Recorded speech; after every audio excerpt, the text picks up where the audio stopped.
Thank you for joining us for 2 Minutes for Glory. Today we're going to be reading from 1 Corinthians chapter 15, verse 35. But someone will say, how are the dead raised? And with what kind of body do they come? You fool, that which you sow does not come to life unless it dies. And that which you sow, you do not sow the body which it is to be, but a bare grain, perhaps of wheat or something else.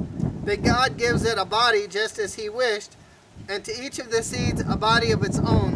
All flesh is not the same, but there is one flesh of men, another a flesh of beasts, and another flesh of birds, and another of fish.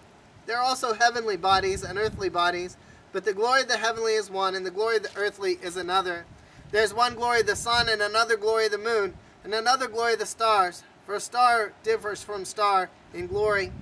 So also is the resurrection of the dead. It is sown a perishable body, it is raised an imperishable body.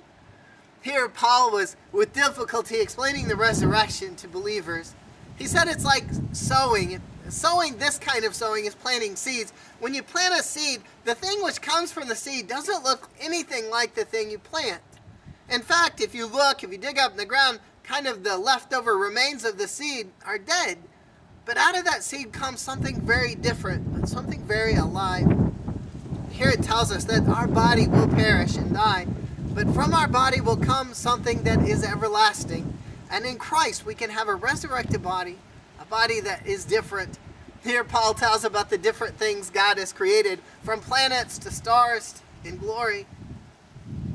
But I want you to understand, Jesus Christ created our bodies, but also he created our bodies with the purpose of recreating us. A resurrected body, a body very different from this one, a body that is imperishable. Thank you for joining us for 2 Minutes for Glory. Have a good day and God bless. Bye-bye.